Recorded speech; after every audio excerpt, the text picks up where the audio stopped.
In Genesis 1, God meticulously designs a world of breathtaking diversity, lush gardens, towering mountains, and creatures of every kind.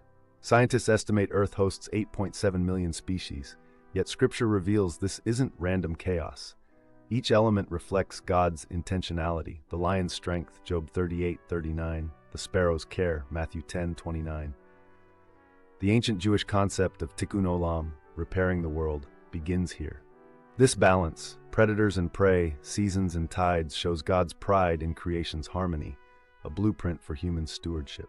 Genesis 2:15 assigns humanity as Shomrei Adama, earth keepers.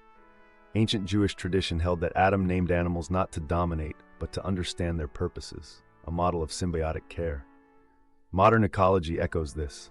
75% of crops rely on pollinators we steward.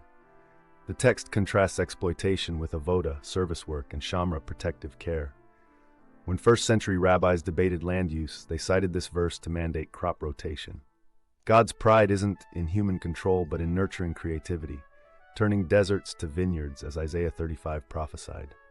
The desert, covering 33% of Earth's land, becomes Scripture's classroom for resilience. Elijah's 40-day journey, 1 Kings 19, mirrors Israel's wilderness testing. Modern research shows such harsh environments foster neuroplasticity, the brain's adaptability. The Alleluia plant survives years without water, symbolizing Hebrews 11:27's seeing the invisible. Early monks like Anthony the Great sought deserts deliberately, discovering what psychologists now call post-traumatic growth. God's pride emerges not in avoiding struggle, but in life's tenacity, like Isaiah's streams in the wasteland, 43:18. Leviticus 19:18's love your neighbor wasn't abstract. It mandated leaving harvest edges for strangers, v9. Qumran texts show first-century Jews debating how far this obligation extended.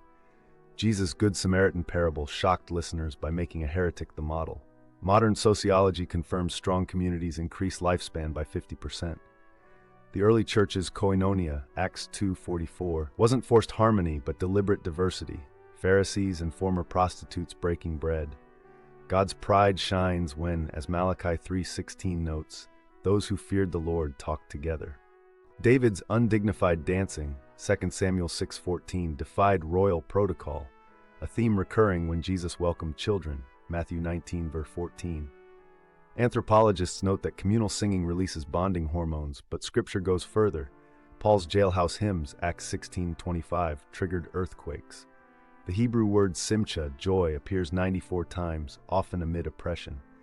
Modern studies show grateful people are 25% happier, but biblical joy transcends circumstances. Habakkuk 3:17-18 praises God even when crops fail. This defiant delight, as Zephaniah 3:17 reveals, makes God rejoice over you with singing.